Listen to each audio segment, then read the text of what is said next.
My mother said she should have named me Yellow Sky because I was always there to bring her light, like the dawn. Back then I was too young to understand her drunkenness. When she left me alone and went out at night, I fell asleep in her bed, waking later to the noise of her coming into the room. "Go to sleep," she told me, pulling off her boots. She collapsed onto the bed and fell asleep in her clothes. In the mornings, I was there to bring her a wet washcloth and a glass of water. I was there to bring her food or medicine for her head and stomach. I never understood her sickness in the mornings back then. "Those people you're with are poisoning your drink," I told her. "It's normal," she said. "It's how it is for everyone." I didn't believe her, and for a while I was afraid she was dying. What could I do? She always smelled of cigarettes and sour liquor.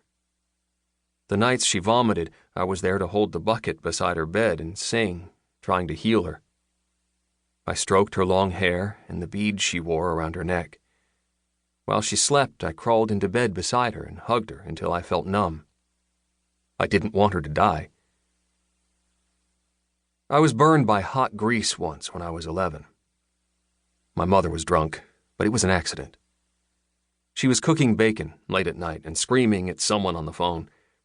I woke up and wandered into the kitchen with my shirt off, and she turned around waving the spatula. Hot grease stung my cheek and neck, burning me and knocking me down.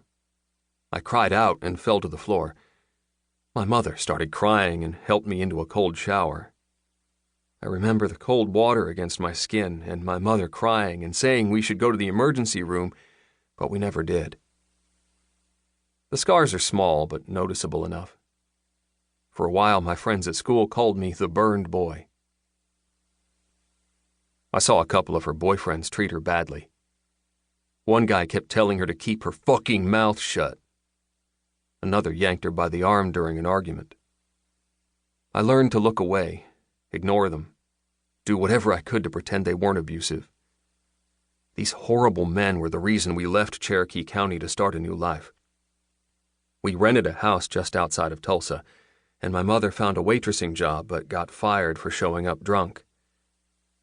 The bad spirits followed us like smoke, creeping into our house and into my dreams at night. My dream catcher hadn't been unpacked, stored away in a box somewhere in the garage. But when I looked for it, I couldn't find it. The spirits wouldn't go away. Sometimes they drifted into my bedroom and filled my head with haunting dreams. Sometimes I woke to a crashing sound, like a fist through glass.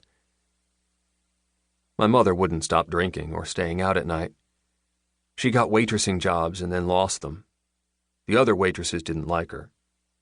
Little by little, as time passed, she grew worse until she finally landed herself in the women's prison for possession of drug paraphernalia and driving while intoxicated.